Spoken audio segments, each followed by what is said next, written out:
Some stories are so immense they seem to belong to mythology rather than history. The story of the House of Habsburg is one of them.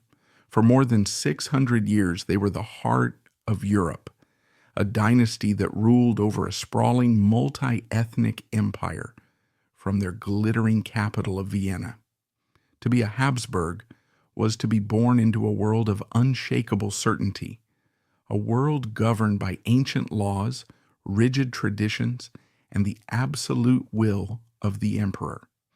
It was a world that seemed eternal, but by the dawn of the 20th century, deep cracks were beginning to show in this imperial facade, and in the heart of the dynasty, a quiet, deeply personal rebellion was brewing. A rebellion not of politics, but of love. It was a love story that would defy the emperor himself and create a family that lived in a gilded cage of disapproval. The children of this forbidden union were born with imperial blood in their veins, but with a shadow over their names. They were the grandchildren of an emperor who could barely bring himself to look at them. This is the story of the youngest of those children, Prince Ernst von Hohenberg. His life began in the twilight of that great empire, and his personal story would become tragically intertwined with the violent death of the world he was born into. This is not a tale of kings and battles. It is an intimate human story of loss, of a boy who lost his parents to an assassin's bullet, his home to a revolution, and his soul to the horrors of a concentration camp. It is the story of what happens when the grand, impersonal forces of history crash down upon a single, vulnerable life. To understand the curse and the blessing of Ernst's birth, you must first step into the claustrophobic, gilded world of the Habsburg court. At its center was Emperor Franz Joseph I. By 1900, he was more of an institution than a man. Having ascended to the throne in the revolutionary year of 1848, he had ruled for over half a century. His own life had been marked by relentless personal tragedy. His brother Maximilian was executed in Mexico. His only son, Crown Prince Rudolf, had died in a murder-suicide pact at Mayerling, and his beautiful, restless wife, Empress Sisi, was stabbed to death by an anarchist. These losses had transformed him into a figure of pure, stoic duty. He was the living embodiment of the empire, a man who had sacrificed his own happiness for the preservation of the dynasty. After the death of his son Rudolf, the line of succession passed to the emperor's nephew, Archduke Franz Ferdinand. This was a man cut from a very different cloth. Where the emperor was cautious and tradition-bound, Franz Ferdinand was headstrong, intelligent, and possessed of a ferocious temper. He was a modern man with modern ideas about politics and the future of the empire. He saw the deep fractures in the multi-ethnic realm and believed radical reform was the only way to save it. But before he could reform an empire, he would first have to wage a war against its most sacred law, all for the love of one woman. Her name was Sophie Chotek, a countess from a noble but impoverished Bohemian family. She was a lady-in-waiting at court, a position of honor, but one far below the exalted ranks of the imperial family. By the ironclad laws of the House of Habsburg, she was utterly unsuitable as a potential bride for the heir to the throne. An archduke was permitted to marry only a member of a reigning or formerly reigning European dynasty. To marry a mere countess was a misalliance, a contamination of the sacred imperial bloodline. But Franz Ferdinand had fallen hopelessly, irrevocably in love. He saw in Sophie a warmth, intelligence, and emotional stability that was absent from the cold, formal world of the court. He pursued her secretly for years, their romance a hidden secret in the heart of the empire. When their relationship was finally discovered, the scandal was immense. Emperor Franz Joseph was apoplectic. He forbade the match, threatened to disinherit his nephew, and used every ounce of his imperial authority to try and break the couple apart. The ensuing standoff was a titanic clash of wills between the old emperor and his determined heir. For 2 years, the court was consumed by the crisis. Franz Ferdinand refused to yield. He wrote to the emperor pleading his case, stating with stark simplicity, "Love has decided in this matter." He was willing to renounce the throne, to give up everything for Sophie. Faced with the prospect of another succession crisis, and pressured by other European rulers who saw the emperor's stance as unnecessarily cruel, Franz Joseph finally, grudgingly, relented. But his permission came at a terrible price. He would allow the marriage, but it would be morganatic. This was a legal instrument of humiliation, a way to ensure that while Franz Ferdinand could have his wife, she and her children would forever be marked as inferior. On June 28, 1900, in a solemn ceremony at the Hofburg Palace, Franz Ferdinand was forced to stand before the assembled archdukes, ministers, and court officials and take a public oath. He had to renounce all rights of succession for any children he might have with Sophie. They would never be Habsburgs. They would never be in line for the throne. Their mother would never be empress. It was a public branding, a declaration that this new family, born of love, would forever be outcasts within their own dynasty. The wedding, which took place a few days later, was a sad, lonely affair. The emperor did not attend. None of the archdukes, Franz Ferdinand's own brothers and cousins, were permitted to attend. It was a wedding boycotted by his own family. Sophie was given the newly created title Duchess of Hohenberg, a name that sounded grand, but served only to emphasize what she was not, an Archduchess of Austria. Into this world, a world defined by a loving home and a hostile court, Ernst Alphons Franz Ignaz Joseph Maria Anton von Hohenberg was born on May 27, 1904. He was the third child and second son, joining his older sister Sophie and brother Maximilian. Their childhood was spent far from the venomous atmosphere of Vienna, in a series of magnificent castles that their father owned personally, most notably the breathtaking Konopishtia Castle in Bohemia. Here, Franz Ferdinand and Sophie created a private paradise for their children. Shielded from the snobbery of the court, the Hohenberg children experienced a childhood of immense privilege and genuine parental love. Their father, often portrayed as a grim and short-tempered public figure, was a doting, playful presence in their lives. He taught them to shoot and ride, took them on nature walks, and instilled in them his own deep passion for art and history. Their mother, Sophie, was the warm, gentle heart of the family. Having been denied the status she deserved, she poured all her energy into creating a loving, stable home. The family was deeply devout in their Catholic faith and lived a life that was both aristocratic and surprisingly bourgeois in its focus on domestic happiness. Yet the shadow of their unequal birth was inescapable. Whenever they had to appear at court functions, the humiliation was unavoidable. The rigid Spanish court etiquette that governed every interaction in Vienna was used as a weapon against them. The children would watch as their mother was forced to stand and wait while teenage archduchesses, vastly her junior but superior in rank, swept past her into dinner. They saw her seated at the far end of the imperial table, separated from her husband. They learned through these painful public rituals that the love that created their family was seen as a source of shame by the world they were supposed to belong to. This early experience of being other, of being insiders who were treated as outsiders, would profoundly shape the character of young Ernst and his siblings. They were a family that had only themselves to rely on, a small, loving island in a sea of cold disapproval.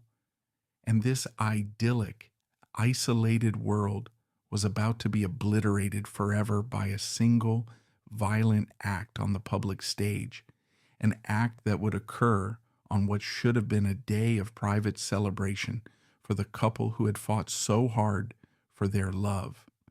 The love story of Franz Ferdinand and Sophie, which had begun as a quiet rebellion against the rigid traditions of the court, had eventually settled into a life of domestic bliss.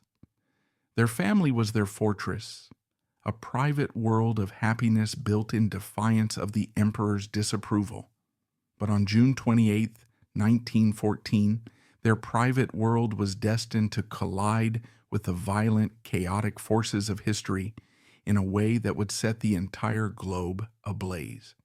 The date marked their 14th wedding anniversary, a day that should have been a quiet celebration of their enduring love. Instead, it would be their last day on earth. Their destination was Sarajevo, the capital of the recently annexed province of Bosnia-Herzegovina. It was a volatile city, a hotbed of Serbian nationalism, where resentment against Habsburg rule simmered just beneath the surface. For the Archduke and his Duchess, the official visit was a rare opportunity because Sophie was visiting as the wife of a military inspector general, not as the wife of the heir. She was temporarily allowed to shed the humiliations of court protocol and sit beside her husband in public. For this one day she could be his equal. It was a small gesture, but one that meant the world to them. As their motorcade made its way through the city, the first sign of the horror to come announced itself with a deafening crack.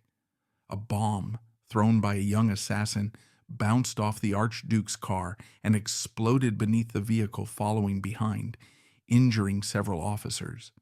The initial chaos was immense. Franz Ferdinand, a soldier to his core, remained unnervingly calm. After ensuring the wounded were cared for, he made a fateful decision. Against the pleas of his staff, he insisted on continuing with the day's schedule. "The fellow is clearly insane," he remarked grimly. "Let us proceed with our program." It was a decision born of courage, but it would prove to be a fatal mistake. After a tense reception at the town hall, the Archduke made another alteration to the plan. He wanted to visit the wounded officers in the hospital. But in the confusion, no one clearly informed the driver of the new route. As the car drove through the city, the driver took a wrong turn, following the original planned route. An official shouted at him to stop and turn around. The driver braked, the car stalled, and it came to a halt directly in front of a small cafe. And standing on the pavement, almost within arm's reach, was another assassin, a 19-year-old named Gavrilo Princip. He had thought his chance was lost. Now fate had delivered his target directly to him. He raised his pistol and fired twice. The first bullet struck Sophie in the abdomen. The second hit Franz Ferdinand in the neck. For a moment there was a stunned silence. Sophie slumped over, her head falling into her husband's lap. He, thinking she had fainted from the shock, cradled her and pleaded, so furl, don't die, live for our children." Those were his last words. A thin stream of blood trickled from his mouth as his own life ebbed away. Within minutes, the heir to the Habsburg throne and his beloved morganatic wife were both dead. Back at Konopishte Castle, hundreds of miles away, their 3 children were enjoying a perfect summer's day. 10-year-old Ernst, his 11-year-old brother Maximilian, and their 12-year-old sister Sophie were studying in the library, eagerly awaiting a telegram from their parents. A telegram did arrive, but it was not the one they were expecting. It brought the first confused reports of the bombing, stating that their parents were unharmed. There was a wave of relief, but then a second telegram arrived. Their tutor, Countess Therese von Harrach, was called to the telephone to speak with Vienna.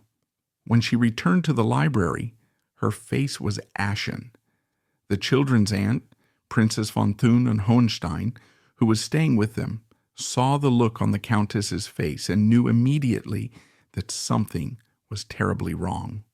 She took the 3 children into the chapel, sat them down before the altar, and tried to find the words to tell them that their world had just ended. She told them that they were now orphans, the children who just moments before had been secure in the love of their family, broke down in tears. Their grief was absolute and agonizing. The private, loving world that Franz Ferdinand and Sophie had built for them had been utterly and irrevocably shattered. But the world had no time for the private grief of 3 children. Their parents' murder was the spark that lit the European powder keg. A series of ultimatums and mobilizations followed, and by the beginning of August, the great powers of Europe were at war. The personal tragedy of the Hohenberg children was now the prologue to a global catastrophe that would claim millions of lives. The final act of their childhood tragedy played out at their parents' funeral. Even in death, the rigid, cruel protocol of the Habsburg court prevailed. Because Sophie had not been of royal blood, she was denied the honors of a Habsburg burial. The grand public funeral that would have been afforded any other heir was cancelled. Their coffins lay in state at the Hofburg Palace for only a few hours, and even then Sophie's coffin was placed on a slightly lower pedestal than her husband's, a final petty reminder of her inferior rank. On top of her casket, a pair of white gloves was placed, the symbol of her former status as a lady-in-waiting, a final posthumous insult. They were denied burial in the imperial crypt, the traditional resting place of the Habsburgs. Instead, the 3 orphan children dressed in black followed their parents' coffins to a small private ceremony at their father's castle at Archstetten. It was a somber, muted affair, a family funeral for a family the court had never truly accepted. As they stood by the graveside, the children were the living embodiment of their parents' controversial love. They were now alone, wards of an aging emperor who had never loved their mother, and subjects of an empire that was about to march off to a war sparked by their own personal tragedy. The idyllic world was gone, replaced by a future of profound and terrifying uncertainty. In the immediate aftermath of the assassination, the 3 Hohenberg children were plunged into a strange and bewildering new existence. They were orphans, yet they were also the children of the man whose death was now the official justification for the war that was consuming Europe. They were taken from their beloved home at Konopiszte and placed under the guardianship of the state, becoming wards of their 84-year-old great-uncle, Emperor Franz Joseph. They were moved to a palace near Vienna, their lives suddenly governed by the rigid protocol and cold formality of the imperial court they had always been kept away from. For young Ernst and his siblings, it was a profound shock. They were grieving, yet they were expected to perform their grief in public. They were surrounded by the very people who had scorned their mother and disapproved of their family. The old emperor, a man hardened by a lifetime of personal tragedy and imperial duty, was a distant and intimidating figure. While he ensured they were cared for, he was incapable of providing the warmth and affection they had lost. They were imperial orphans, symbols of a tragedy that was now far bigger than their own personal loss. They were also a constant, uncomfortable reminder of the morganatic marriage that had so displeased the court. The war raged on, and the foundations of their world began to crumble. The Austro Hungarian Empire, a vast patchwork of ethnicities, was being torn apart by the pressures of the conflict. In 1916, the seemingly eternal emperor, Franz Joseph, died, severing the last real link to the old world. He was succeeded by his great-nephew, the young and idealistic emperor, Charles I. Charles and his wife, Empress Zita, were a different generation. They were kind to the Hohenberg children and treated them with a compassion they had never known in Vienna. For a brief moment, it seemed as though their status as outcasts might finally end, but it was too little, too late. The empire was doomed. In November 1918, after 4 years of unimaginable bloodshed and suffering, the Austro Hungarian Empire shattered into pieces. Defeated on the battlefield and collapsing from within, the 600-year reign of the House of Habsburg came to an ignominious end. Emperor Charles was forced into exile, and a small, struggling Austrian republic was declared. For the vast majority of people, this was a moment of liberation, the dawn of a new democratic age. But for the 3 children whose lives had been defined by the empire, it was the final devastating blow. The new Republican government was deeply hostile to the old dynasty. In April 1919, the Austrian parliament passed the Habsburg Law. This sweeping piece of legislation formally dethroned and banished the House of Habsburg forever. Crucially, it also ordered the confiscation of all imperial and family properties. For Ernst and his siblings, this law was a catastrophe. Although they were legally Hohenbergs, not Habsburgs, their father had been the heir to the throne. Their vast estates, including their beloved childhood home of Konopiste Castle, were seized by the new governments of Austria and the newly formed Czechoslovakia. In the space of 5 years, they had lost everything. First their parents, then their great-uncle the emperor, then their titles, and now finally their homes and their entire fortune. At the age of just 15, Ernst von Hohenberg was no longer a prince. Having lost the vast majority of his family's estates, he faced a future of profound uncertainty. He and his siblings were forced to leave their homeland, carrying with them only their personal belongings and the heavy burden of their name. The years that followed were a struggle for survival. The siblings lived in Switzerland and France, relying on the kindness of relatives and the dwindling support of loyalists who remembered their parents. They had gone from being among the wealthiest children in Europe to a state of genteel poverty. While his older brother Maximilian pursued a law degree, Ernst focused on a more practical education. He enrolled in a school of forestry and agriculture in the Austrian town of Bruck an der Mur, preparing for a life as a land manager, a poignant choice for a young man who no longer had any land to his name. Despite the hardships, the bond between the 3 siblings remained their one constant source of strength. They were all that was left of their small, loving family, and they were fiercely protective of each other and of their parents' memory. As they grew into young adults, Ernst and Maximilian developed a deep and abiding love for the new, small Austria. While many aristocrats dreamed of a grand restoration of the old empire, the Hohenberg brothers embraced a more modest, modern vision. They became staunch Austrian patriots, believing that Austria had a unique identity that needed to be defended from the growing influence of its powerful neighbor, Germany. They became prominent symbolic figures in the monarchist movement, but their goal was not to reclaim their lost power. Instead, they supported the restoration of Otto von Habsburg, the son of the last emperor, as the head of a constitutional monarchy, similar to the one in Great Britain. They saw this not as a return to the past, but as the best way to safeguard Austria's independence and its Catholic multicultural heritage against the rising radical tide of pan-German nationalism. Their political activities were quiet, conducted through patriotic clubs and associations. They were men of principle, not of power. In 1936, Ernst married Marie-Thérèse Wood, the daughter of a British businessman and an Austrian countess. They settled down in a modest home in the Styrian countryside and soon had 2 sons.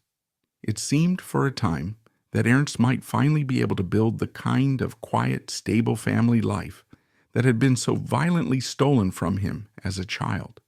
He had a wife he loved, children he adored, and a cause he believed in. He was no longer a prince, but he had found a measure of peace. But the same dark forces of nationalism that had orphaned him in 1914 were once again gathering strength, preparing to unleash a new and even more terrible storm upon Europe. Ernst and his brother had rebuilt their lives around a clear set of principles, a belief in God, a devotion to their family's legacy, and an unwavering commitment to an independent Austria. In the coming years, these principles would put them on a direct collision course with a hateful new ideology rising from Germany, a regime that had no tolerance for patriotism, faith, or princes. And this time, he would not be a distant victim. He would be standing directly in its path. The fragile peace that Ernst von Hohenberg had carefully constructed for himself and his family was about to be obliterated by the same forces of radical German nationalism that had taken his parents' lives a generation earlier. In March 1938, the Anschluss became a reality. Nazi Germany annexed Austria, and the country Ernst loved ceased to exist as an independent nation. For many Austrians, it was a moment of euphoric union. For Ernst and his brother Maximilian, it was a declaration of war on everything they held dear. As outspoken monarchists, defenders of an independent Austria, and bearers of a name inextricably linked to the old order, the Hohenberg brothers were immediately marked as enemies of the new Third Reich. Their friends and relatives urged them to flee the country, to escape before the Gestapo came for them. They were offered safe passage and refuge abroad. But the brothers, in a final defiant act of patriotism, made a courageous and fateful decision. They refused to run. Austria was their home, and they would not abandon it to the Nazis. It was a matter of honor, a principle inherited from a long line of ancestors who had never backed down from a fight. They did not have to wait long. The knock on the door came just days after the Anschluss. The Gestapo, the Nazi secret police, arrived at their homes with cold bureaucratic efficiency. As he was being arrested, Ernst reportedly turned to a loved one and said with a grim, clear-eyed fatalism, "I know what is coming. My brother and I will not be spared any of it." He was right.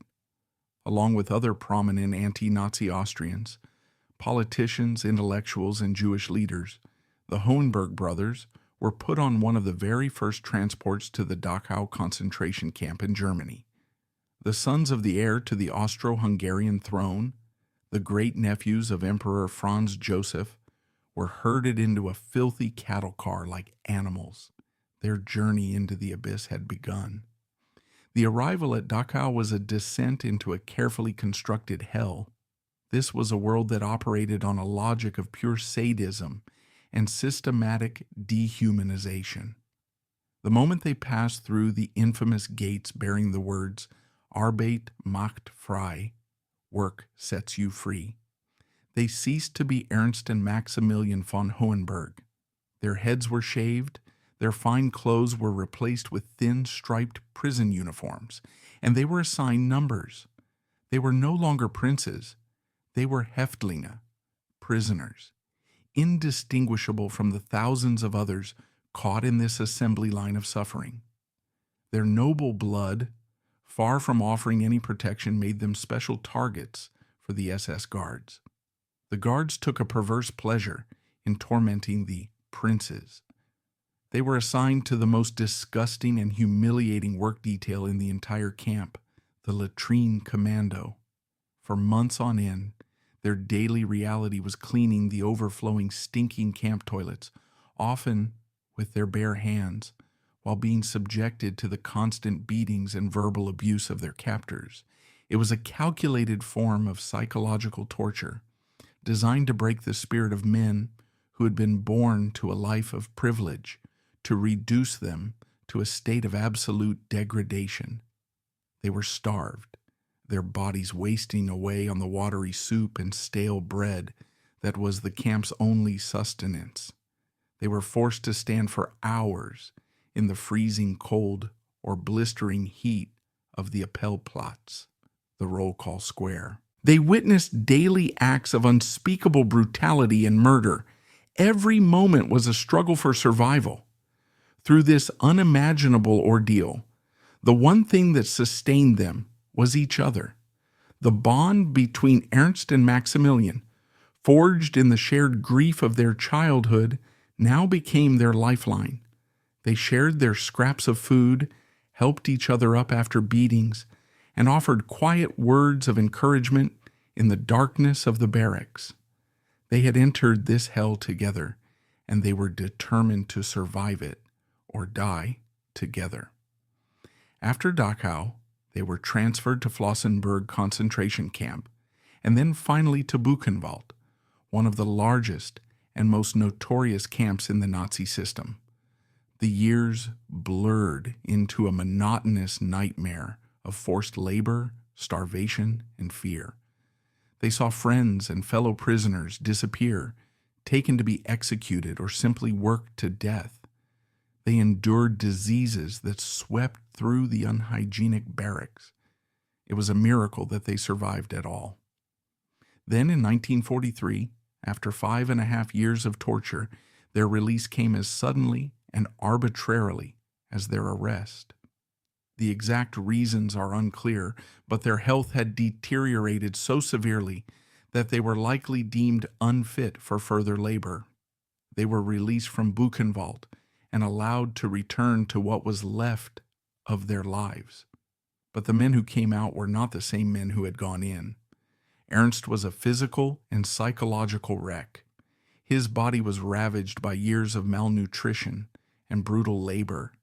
His lungs were permanently damaged, and his mind was filled with scars that would never heal. He was free, but he would never truly be liberated from the horrors he had witnessed. The camp came home with him. He tried to rebuild his life in post-war Graz, but the Austria he returned to was a country struggling with its own recovery, and there was little place for a broken, impoverished prince. The properties that had been seized by the Nazis were not returned. He had no home, no money, and no prospects. He was haunted by what we now call post-traumatic stress disorder, tormented by nightmares and flashbacks. The alcoholism that is sometimes mentioned in brief biographies of his life was not a simple weakness. It was a desperate, tragic attempt to silence the ghosts of Buchenwald. His health continued to decline. The years of starvation and abuse had taken a permanent toll on his internal organs. He was in constant pain, a walking casualty of a war that had officially ended. On March 4th, 1954, Ernst von Hohenberg died in his small apartment in Graz. He was only 49 years old. His death certificate listed mundane causes, but the real cause of death was inscribed in the number that had been tattooed on his arm years earlier. He did not die in Buchenwald, but he was most certainly killed by it. He was one of its last quiet victims. His passing was not the grand public tragedy that had claimed his parents, but a slow, private fade into obscurity. This raises the ultimate question of his story. How do we find meaning in a life so relentlessly crushed by the grand, impersonal forces of history? To answer that, we must look beyond the narrative of suffering and into the quiet, powerful legacy of principle and endurance that he left behind. The death of Ernst von Hohenberg in 1954 was not an event that shook the world. There were no grand state funerals, no lengthy obituaries in international newspapers. It was the quiet passing of a 49-year-old man in a provincial Austrian city, a man whose neighbors knew him only as a quiet, struggling figure haunted by poor health. The world had largely forgotten that he was once a prince, the son of the Archduke, whose murder had plunged the continent into the First World War. And it had certainly forgotten that he was a survivor of Dachau and Buchenwald. His life, which began with a thunderclap of history, ended in a whisper. But what is the meaning of a life like this? A life so relentlessly marked by tragedy, a life that seems to be a catalog of the 20th century's greatest horrors. To understand the legacy of Ernst von Hohenberg, we must look beyond the quiet tragedy of his death and see the profound historical echo his story leaves behind. His life forces us to confront uncomfortable questions about history and memory. The story of the Hohenberg brothers' principled opposition to the Nazis and their subsequent torture in concentration camps is one of the great untold stories of aristocratic resistance. Why is it not more famous? Perhaps it is because it complicates the simpler narratives we often tell. Their story is a powerful counter-argument to the easy stereotype of a European nobility that was either decadent and politically irrelevant, or worse, sympathetic to fascism. The Hohenberg brothers, raised in the deeply conservative and Catholic traditions of the old empire, saw Nazism for the pagan, thuggish, and anti-Austrian evil that it was. Their resistance was not born of progressive politics, but of a deep-seated sense of honor, faith, and patriotic duty. They were men of the old world who chose to suffer and risk death rather than bow to the monstrous evil of the new. Furthermore, their story challenges our perceptions of victimhood. Does the fact that they were princes make their suffering in the camps any less real or profound? On the contrary, it highlights the indiscriminate nature of the Nazi terror. The SS guards, who delighted in forcing princes to clean latrines, did so precisely to prove that in their new world order, old hierarchies meant nothing. In the twisted logic of the camps, everyone was equal in their degradation. The story of Ernst von Hohenberg is a stark reminder that the victims of the Holocaust were not a monolith. They were individuals from every walk of life, and their suffering should be remembered for its human rather than its social dimension. The historical significance of Ernst's life is that it serves as a human-scale map of Austria's own tormented journey through the 20th century. He was born into the final glittering days of a multinational empire. He was orphaned by the nationalist passions that would tear that empire apart. He was dispossessed by the fragile republic that rose from its ashes, and he was nearly destroyed by the totalitarian regime that swallowed that republic whole.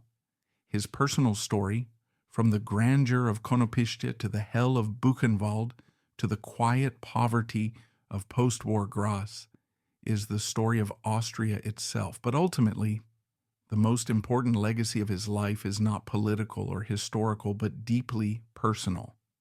It is a testament to the endurance of the human spirit. Ernst von Hohenberg was not a ruler who shaped events. He was a man who was shaped by them in the most brutal ways imaginable. He was a quiet man who was asked to bear a weight of grief and trauma that would have crushed almost anyone. He lost his parents, his title, his home, his country, his youth, and finally, his health. The Nazis took almost everything from him. And yet they did not win. They did not break his principles. He refused to flee, and he refused to collaborate.